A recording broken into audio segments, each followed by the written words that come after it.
massive Brexit. So if you ask sort of voters what they think their main priority should be, or what their main priority party should be as we approach the next election, Brexit and the UK-EU relationship has just kind of plummeted in importance. It's been outside of, I think, the top 10 issues on YouGov's issues tracker for quite a long time now. It's nowhere near the importance that it was, even 2-3 years ago. So it's just not an issue that's concerning voters. Instead, what we see is the economy is number one pretty consistently, followed by health and now immigration.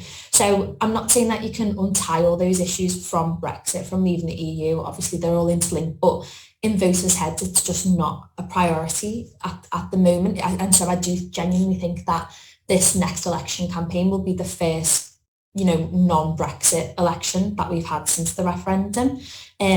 Just because it's not, well, firstly, because it's not a priority for voters, as I've just said, and secondly, to come on to that question about parties, it's not particularly in any party's interest to make this an issue. Labour finds it a pretty difficult issue to reckon with because it splits their voter base down the middle. You've got a lot of Labour voters that were voted Remain in 2016 and want a closer relationship with the EU. At the same time, they want to try and win back the votes in those sort of heavily Leave voting constituencies where Mick May flipped to the Conservatives for the first time in 2019. So it suits them to keep relatively quiet on this issue, particularly as they're not proposing anything, particularly radical, as I'm sure Jannike can go into more detail on, when it comes to changing the UK-EU relationship in the future.